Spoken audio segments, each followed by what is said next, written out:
Hey guys, welcome back to my channel. So today we're gonna get into this topic. It's a little deep and I think it's really important, so that's why I wanted to make this video. You know, recently I've been doing a lot of inner work on myself, a lot of healing, which is most of what this channel is dedicated to, and I was realizing how many self-sabotaging thoughts that I have, limiting beliefs, and like sometimes I'm just so critical of myself and others, and it was really bothering me yesterday. I was really in my feelings about it because it just wasn't sitting right in my spirit. And you know, I had to go inward to just see like, okay, where is this stemming from? Where is this coming from? Why do I feel this way? So that I can heal it pretty much. And I started just like reading articles. I have a few books that I was diving into and learned some really important things, and that is what I want to share with you today. On my channel, I really stress empowerment and just knowing your worth and knowing how powerful you are. However, you can only get to that place by knowing where you've been. So today we're going to be talking about 10 signs that you experience narcissistic abuse in childhood. The effects of this emotional abuse you can see in your adulthood. It plays out throughout your life until you recognize it, face it, and heal it. And emotional abuse is so tricky. It's so evil because, you know, other types of abuse, it's very obvious. Physical abuse, you see the scars on your skin. But emotional abuse is invisible.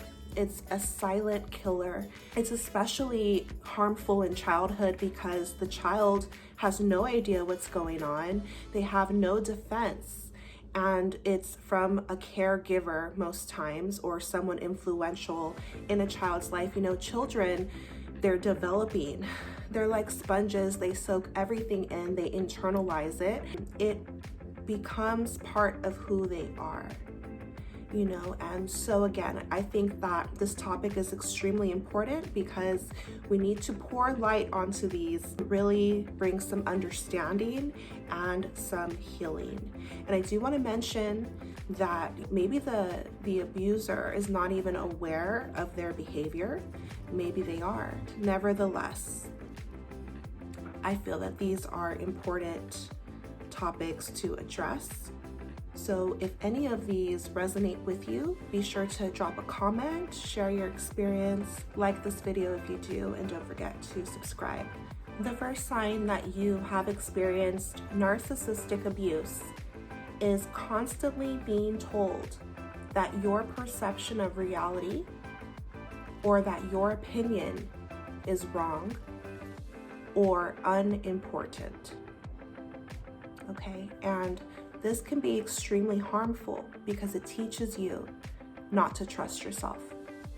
When somebody is constantly telling us that we don't know what we're talking about, when someone is constantly telling us that how we see the world, our opinions are wrong or unimportant, they don't matter, they're teaching you to not trust your intuition, to not value your own opinion, and this is also known as gaslighting.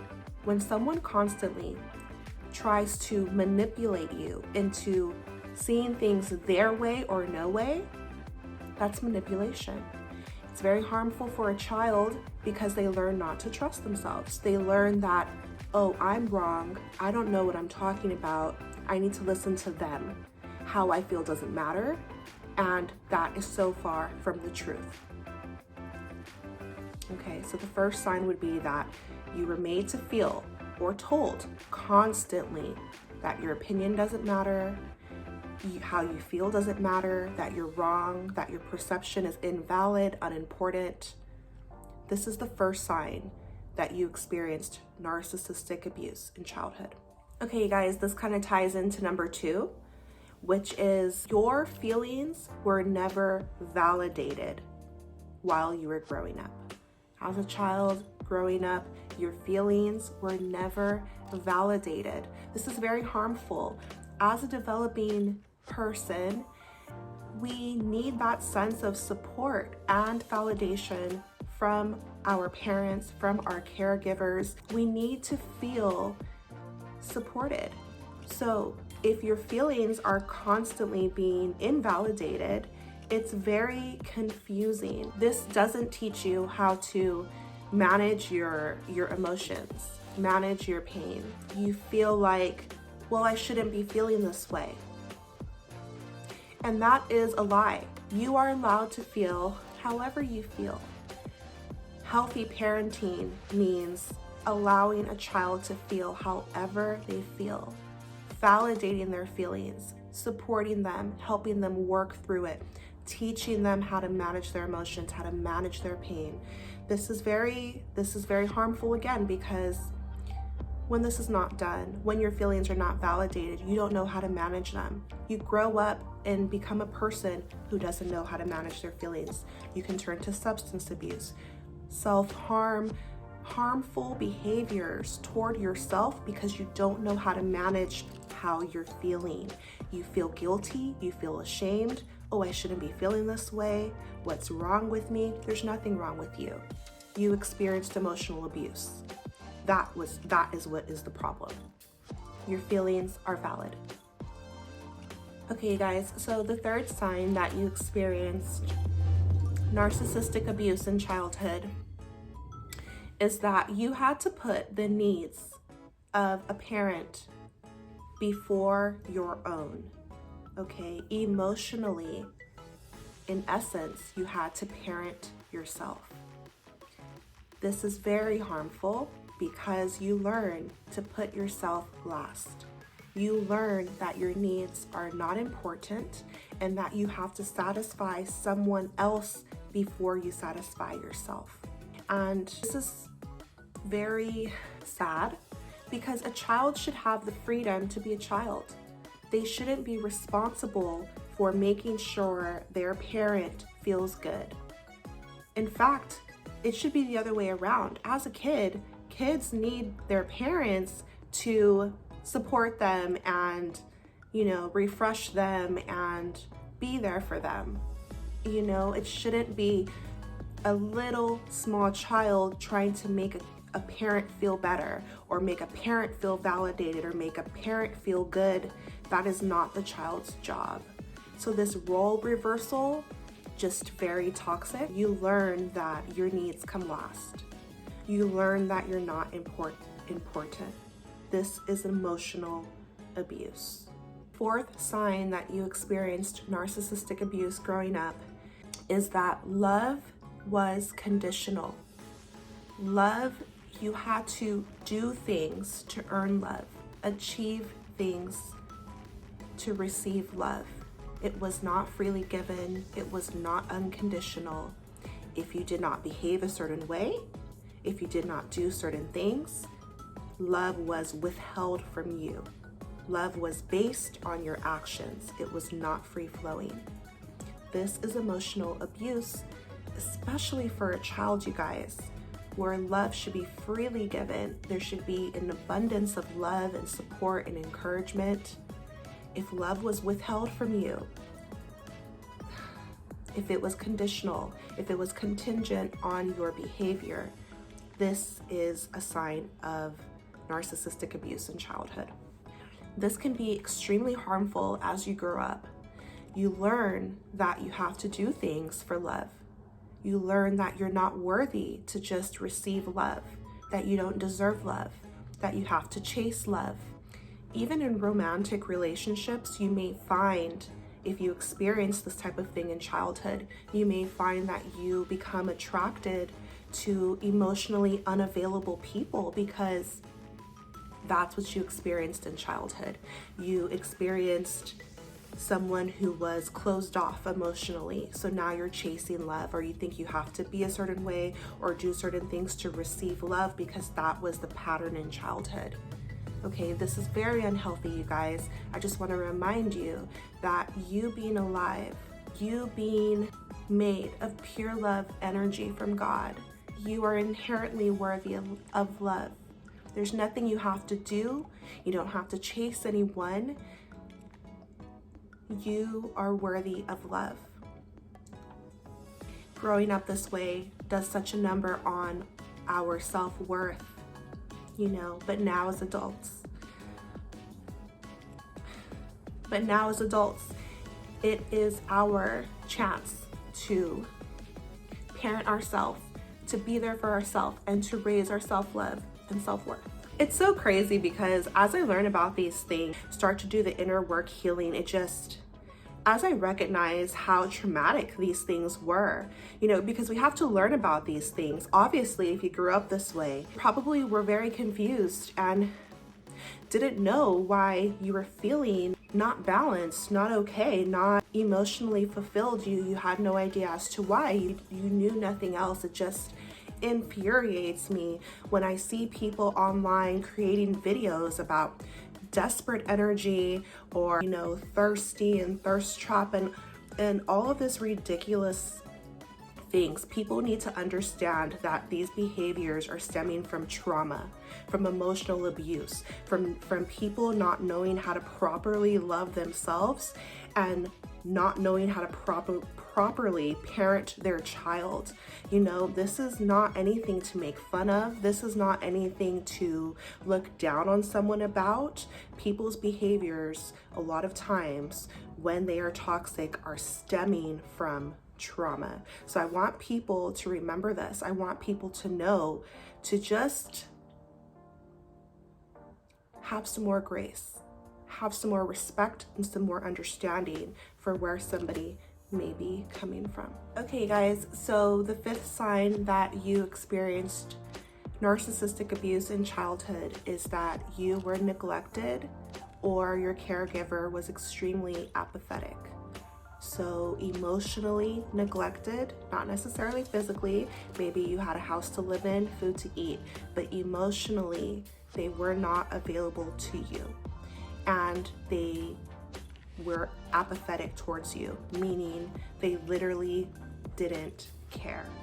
Okay, they didn't care for you.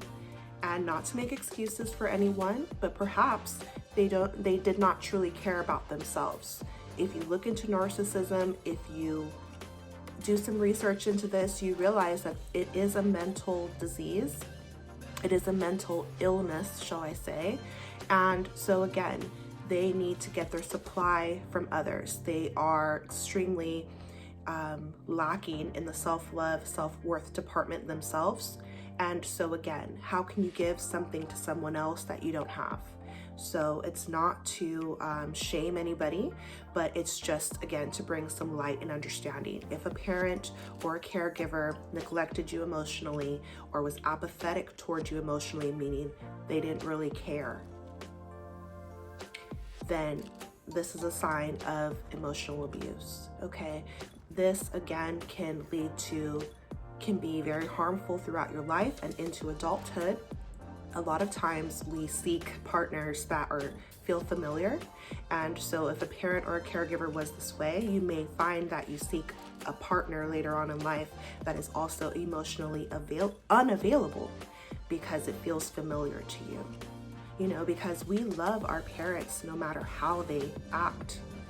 That's the cool part about it. No matter what they do as kids, we just hold them on a pedestal. They're our heroes.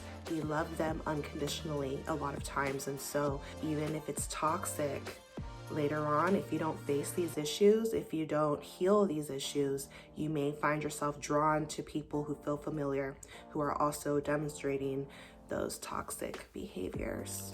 Okay, neglect and apathy, emotional abuse. So the sixth sign is constantly having been criticized or shamed. Okay, constantly being shamed, constantly being criticized. This is very harmful because these things can seep into your identity, and then you can grow up feeling shame just for existing. You can internalize the criticism and think there's something wrong with you. This can cause low self-esteem, low self-worth, a lot of anxiety. You thought there was something wrong with you. And I'm just here to remind you that there's not. we have to learn to parent ourselves, to work through these issues, to recognize that we experienced abuse in childhood emotionally, and now it is time to bring some healing as we come to understand these things. It makes me feel so good because I recognize, wow, there is a reason that I feel this way. There are reasons behind why I've experienced low self-esteem, low self-worth, being so critical of myself, so critical of others. You know, those things, they don't feel good. And that's how you know they're wrong, you know? No one's down here to be perfect. Everyone's worthy of love and respect. So if you were constantly shamed, constantly criticized, you did experience emotional abuse in childhood. And this goes for adults as well. No one should be constantly criticized or feel a sense of shame. If you want to talk about energy and vibration, shame is one of the lowest frequencies, if not the lowest. You know, we want to rise higher than that and heal this shame. There's nothing wrong with you. You are a beautiful, strong, powerful human being. Okay, let's move on to the 7th sign that you experienced narcissistic abuse growing up. And it is that you were not allowed to be yourself. You had to be what the parent wanted you to be, what the parent or caregiver expected you to be. You were not allowed to develop with your own desires, with your own personality. You were not allowed to discover who you were. You didn't have the room to do that. You were not allowed to be yourself. This can be very harmful because you lose your self-identity. You don't have a chance to create who you are, discover who you are. You were not given that chance to do that. It can lead to you feeling very lost in life, not even knowing what you like, not even knowing what you don't like. You don't know who you are because you were never allowed to be yourself. You had to pretend. You had to be whatever that person made you be or expected you to be. You had to meet their expectations. You were not allowed to follow your own heart, your own desires. Again, a sense of shame. You were shamed for doing this, or you were forced into doing what somebody else wanted you to do, forced to meet someone else's expectations. Extremely toxic. This is emotional abuse. Okay guys, so this brings us into the next one, which is number 8. You learned to make yourself invisible to avoid becoming a target in a toxic home environment. Obviously, this is quite unfair to you and very harmful because you should be allowed to be yourself. You should have been allowed to be seen and to be yourself, really. This teaches you a lot of anxiety. You're walking around on eggshells later on in life, feeling very anxious, feeling very unsafe, feeling like if you're seen, you're in danger. That is the harmful repercussions of growing up this way. And I can relate to all of these things that I'm telling you guys. And it's unfortunate, but it is, there's a lot to be learned from this, lots of healing, lots of growth to be experienced. And a lot of times these are ancestral patterns passed down one generation to another, trauma, ancestral trauma. And so I'm just so happy to be shedding some light on this with you guys. We really need to talk about these things. It eliminates the shame, and it gives me a sense of validation to know, wow, I'm not the only one who experienced things like this. There are others, probably many others, and let's break these patterns. Let's bring these things into the light. Let's bring more healing. So there's 2 more signs that you experienced emotional abuse in childhood. Let's get into it. Okay, so the 9th sign, you witnessed a lot of violent outbursts, rage, fits at the drop of a hat. Witnessing things like this constantly is very harmful because, again, you're walking on eggshells throughout your life. You are expecting the worst case scenario at any point causes anxiety. There's normally an enabler. When we're talking about narcissistic behavior, there's normally an enabler around. The enabler makes excuses for this behavior, allows it, and does nothing to stop it. And so really, as a child, you have no safeguard. There's a sense of out of control, chaos around you at any time. And so if you witnessed like violent outbursts, rage, fits, and there was no one to stop this, there was only people that turned the other way or allowed it or made excuses, recognized that was very unhealthy. It's considered emotional abuse. A child should be able to feel very safe at home. Home should be their safe haven where they are free to be themselves, they feel safe. And if that was not the case, then you most likely were growing up in a toxic environment. Okay, you guys, so the last sign that you experienced narcissistic abuse in childhood is that your caregiver lacked empathy. They were cold emotionally, distant from you emotionally. They were apathetic toward you emotionally, which means they didn't care. It doesn't affect them, so why should they care? This is very sad. This is very unhealthy. It is abuse. It is emotional abuse. I was never exposed to this knowledge, and so that's why I'm here sharing it with you. But unfortunately, so many people experience this. It depends how you look at things that happen to you in life. We can take these things and feel like a victim. We can take these things and feel bad for ourselves, or we can take these things and learn from them. Learn how to be better parents now, to first of all ourselves and have compassion. And secondly, if you become a parent one day or are a parent out there, this can teach you how to be a better parent. This can teach you what not to do, what to do. It's important to recognize our needs, you guys. And again, I grew up in a way where to voice your needs or your emotional concerns was looked at as weak, you were looked at as frail and fragile and sensitive, and why are you so needy, and why can't you just tough it out like the rest of us, you guys? It's very harsh, it's very cold, and it is not conducive to a healthy emotional state. Not then, not now, not ever. So these are the signs that you experienced emotional abuse in childhood. And I'm not gonna leave you guys with just this, because it is kind of a downer, but it's also very enlightening. We need to bring understanding to bring the healing. And now as adults, we have the chance to, first of all, feel validated. How you were treated in childhood was not okay. It was wrong. It actually was abusive. Okay, that's number one. Number two, we can bring this into the light. We can bring healing. We can learn to parent ourselves, validate ourselves, grow our self-worth, grow our self-love, and really just get to know who we are inside the real us, step into our power, and just step into our love energy to know like, wow, we are worthy of real love that comes from within first.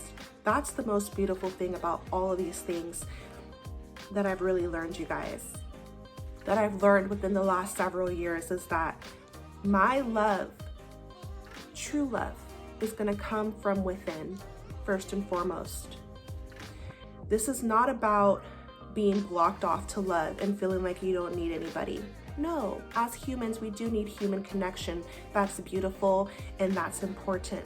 But our self-worth and self-love has to come from within. If you experienced these things in childhood, it was diminished. It was depleted. It was not taught to you. It was not there. You didn't have it. So now, as we learn these things, we can start to build it. We can start to cultivate it within ourselves and embody this love that we were seeking for so long from a parent, from a caregiver. It's time to release that need, and it's time to give that love to ourselves. So I hope this empowers you. I hope that you feel strong from seeing this. Write it down, save this video. This is very important. Share it with as many people as you need to, of who may find this helpful. And learning these things has changed my life. I'm so grateful. I hope that it helps someone out there. If you like this video, make sure you like it. Leave me a comment. Let me know what you think. I'm sending you so much power, so much healing, so much love. We can get through anything. That's the beautiful part of this journey of life. I love you so much. See you in my next video.